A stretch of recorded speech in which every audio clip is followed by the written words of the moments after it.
dan saya bersyukur pada Tuhan Yesus.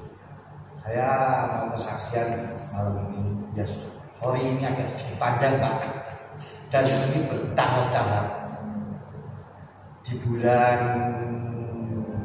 Covid itu bulan mulai Maret ya Pak. Akhir. Saya tanggal 12 Maret itu terakhir order kereta saya Pak. Di posisinya saya ingat betul order saya terakhir itu tanggal 12 Maret di kota saya. Saya berdoa terus berdoa dan akhirnya di bulan Juni akhir usaha istri saya juga properti ya sepi semenjak ada Covid dapat kontrakan ya dibuat kontrakan juga dua komisinya kontrakannya hanya sebesar 35 juta komisinya ya sekitar 2,5 juta Pak bagi dua orang ya kita tetap bersyukur pada Tuhan. Dan waktu kita dari 1 minggu setelah saya diberkati oleh Tuhan dapat kontrakan itu ada seseorang telepon ke nomor HP istri saya. Sore-sore saya juga masih posisi di kamar bersama istri saya. Apa itu betul Bu Melani?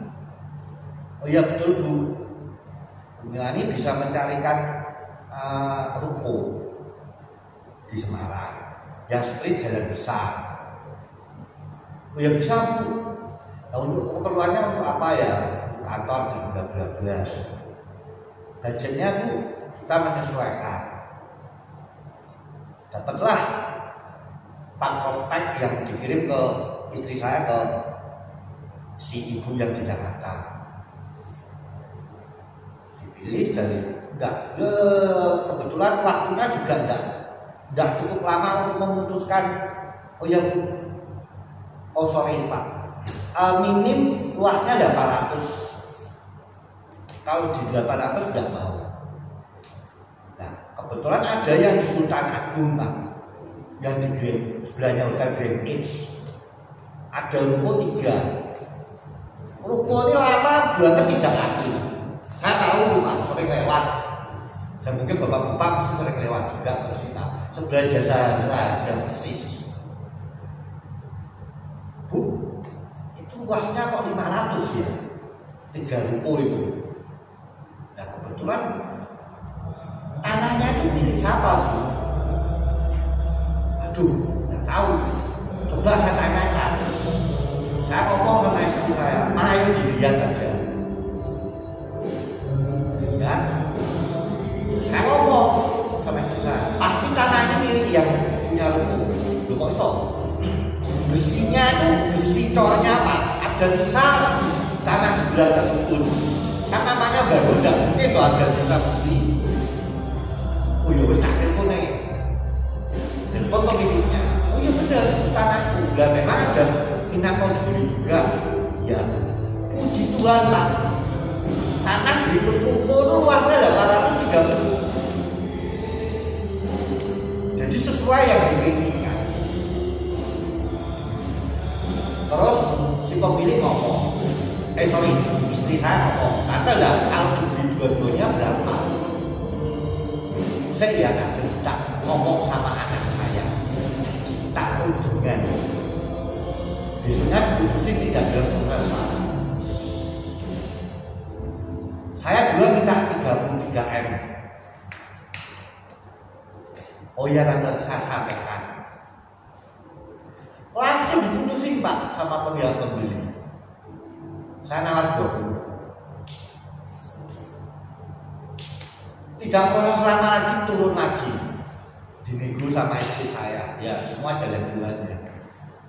Tante dengan kondisi seperti ini, Tante kalau mau menjual semua langsung itu kemungkinannya kecil.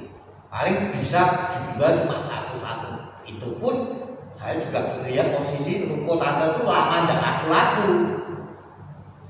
Apalagi kondisi seperti COVID seperti ini.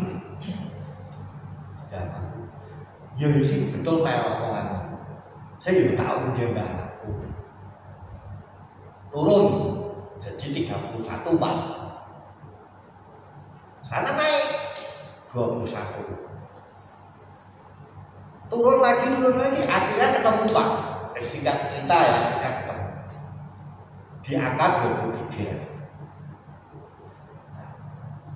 Ada kendala. Tapi sama Tuhan dijawab juga, teman-teman, bapak-bapak sekalian. Dengan tidak membuat masalah yang istilahnya ribet itu tidak. Ternyata saya juga baru tahu, istri saya juga baru tahu. Itu statusnya HM. Yang di PT tidak boleh HM, harus HGB. Kalau HM dipindah ke HGB prosesnya lama. Tantenya itu ngomong kalau saya mau saya kasih 23, tapi saya mintanya transaksinya di bulan Juli pembayarannya. Aduh, bingung. Tanya notaris 3 notaris Pak.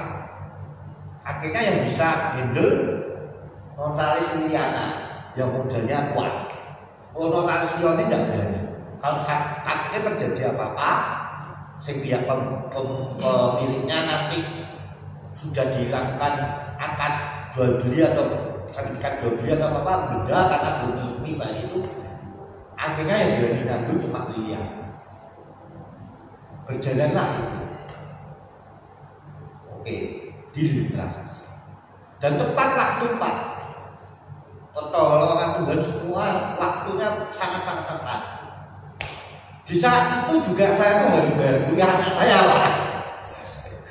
Jujur aja. Jadi pertolongannya cepat pada waktunya. Terus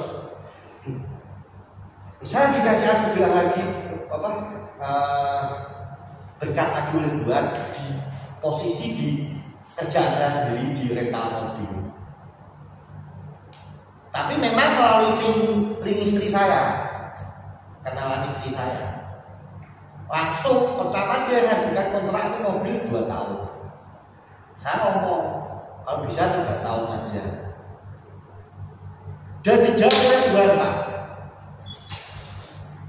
Saya tidak melalui proses lama itu langsung 3 tahun.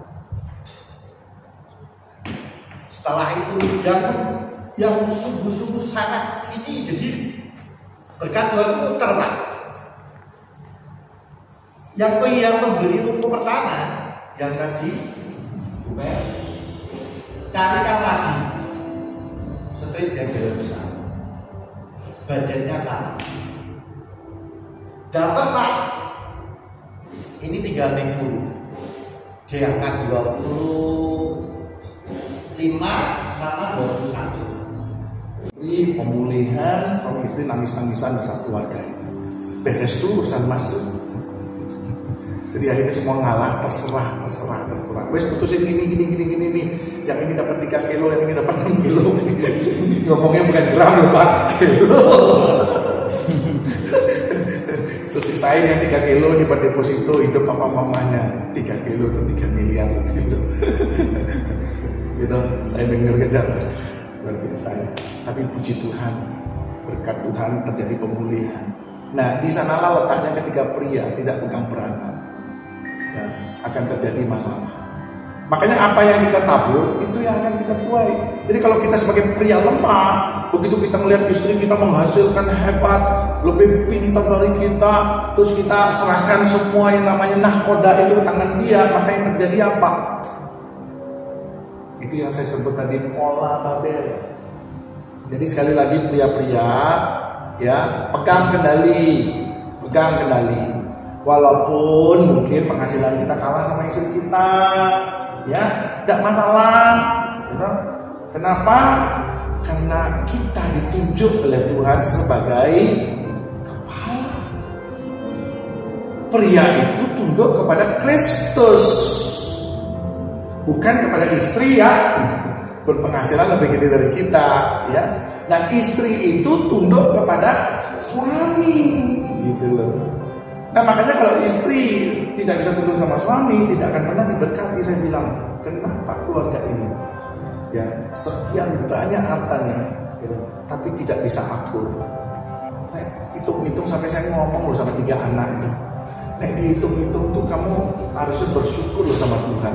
Seorang dapat 40M, 50M, nggak kerja loh. Kurang apa? Masa emas yang 12 miliar aja dirutin itu. Nah, sebetulnya akhirnya mereka begitu dibuka seperti itu dan papanya dipulihkan, mereka pulih semua. Dan akhirnya sama sekali. Dan mereka tadi peluk-pelukan, nangis-nangisan. Ya, saya suka cinta sekali melihat itu. Jadi apa ya, ketika seorang pria dipulihkan, ya maka yang terjadi apa? Pemulihan terjadi terhadap keluarga itu. Ya, nah kemudian yang dikatakan di sini, sebab barang siapa menabur dalam dagingnya, ia akan menuai kebinasaan dari dagingnya. Tetapi barang siapa menabur dalam roh, ia akan menuai hidup yang kekal. Jadi di sini sebagai orang itu jangan serakah. Ya, karena menabur dalam daging itu kita hanya mengikutkan hawa nafsu kita. Ingat, kelemahan pria itu hidup dalam kedagingan. Makanya banyak wanita itu kecewa sama pria. Nah, saya telusuri, kenapa sih tante ini kok kecewa sama si om ini? Nah, ternyata ya di sana tadi saya cerita salah satunya dia suka ngambur-ngamburkan uang, dan ada lagi beberapa kedagingan yang saya tidak bisa ceritakan di sini. Ya, tapi mereka cerita sama saya. Sehingga itulah yang menyebabkan kemudian apa? Pria itu tidak lagi dihargai. Makanya saudara sebagai pria itu hati-hati, karena musuh kita itu bukan hanya si iblis. Iblis mungkin sudah kalah sama kita, tapi kedagingan kita itu musuh utama kita pria loh. Karena godaan-godaan itu banyak datangnya tuh ke pria.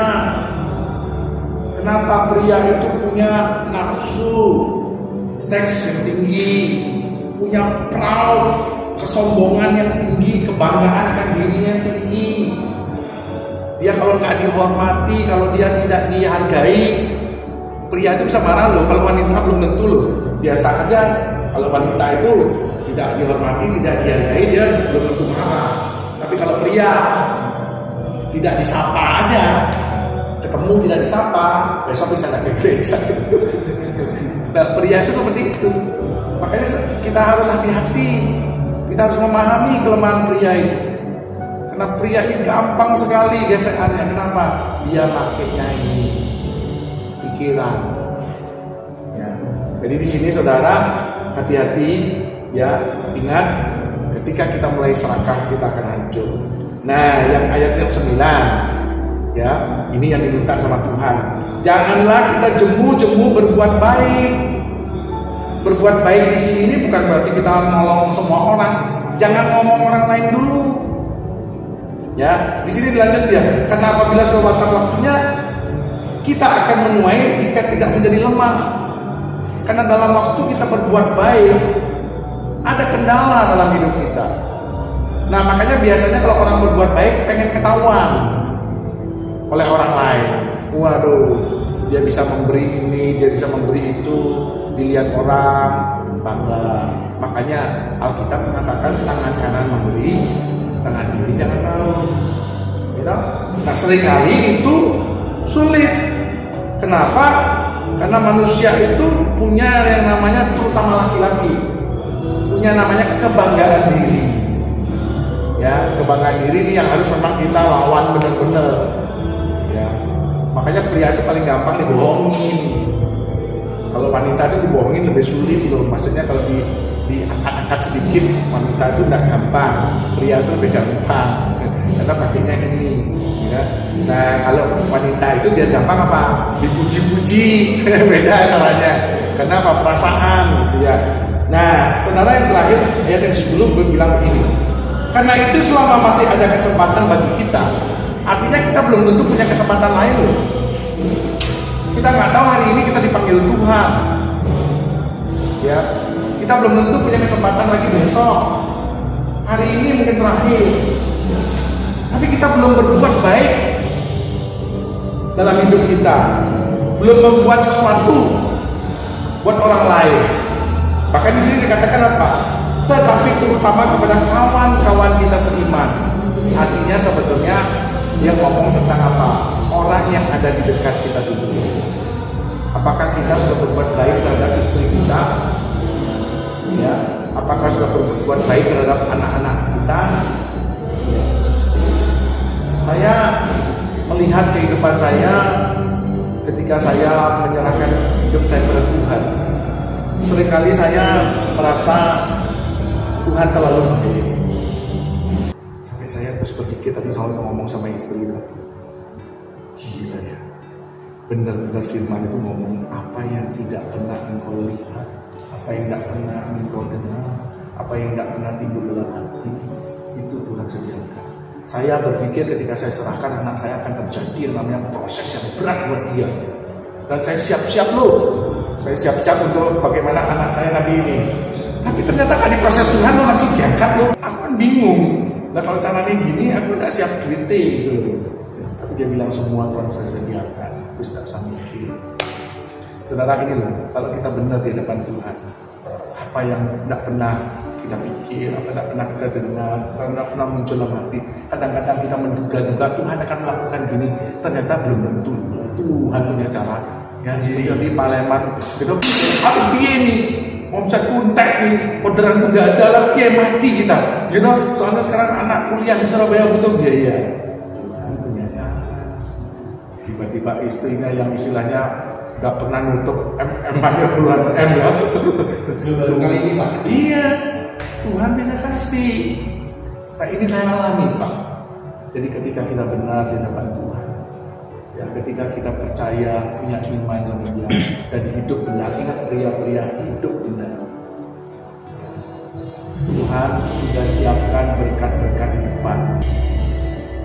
Dan hari ini dia rajin benar. Rajin. Jadi saya yang nggak pernah lihat dia serajin sekarang gitu. Kalau dia berapa kali sudah punya pacar tapi tidak serajin seperti sekarang ini. Nah ini saya lihat, wah ini cara Tuhan. Jadi jangan kita yang mengatur Tuhan. Kita sebagai seorang ayah, sebagai seorang suami, hanya cukup kita untuk berdoa. Biar Tuhan yang punya cara. Ya.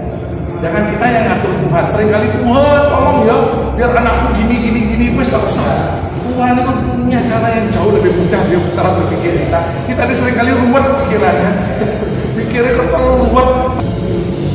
Dan itu tidak masuk di akal semua. Sampai tadi saya ketemu sama papa mamanya ngobrol, kayak mimpi ya.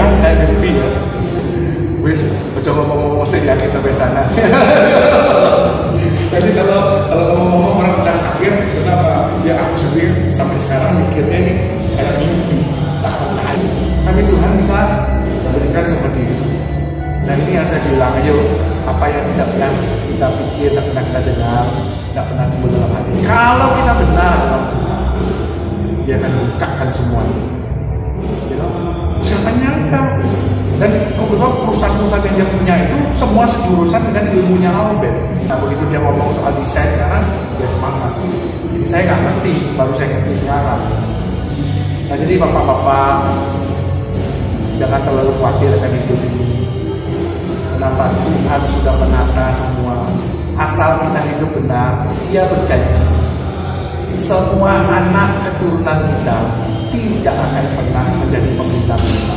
Ini loh janji Tuhan. Asal semua berkat-berkat Tuhan yang Tuhan janjikan bagi setiap kita itu ada syaratnya. Keturunan kita itu akan semuanya Tuhan berkati, tidak ada yang minta-minta. Asal kita menjadi pria, orang tua yang benar di depan Tuhan. Dan saya bayar harga mahal. Untuk hidup benar itu tidak gampang. Dan saya sampai hari ini sudah terbiasa hidup ya, melawan kedagingan. Makanya kita sebagai pria yuk lawan kedagingan itu. Hal-hal sesuatu yang kita perlu tinggalkanlah. Ya, kenikmatan sesaat itu tinggalkan. Gitu. Yang hal-hal yang negatif tinggalkan. Kita fokus ke sana. Amin. Mari kita berdoa. Bapa di surga, hamba-Mu sudah selesai menyampaikan firman-Mu. pada malam hari ini.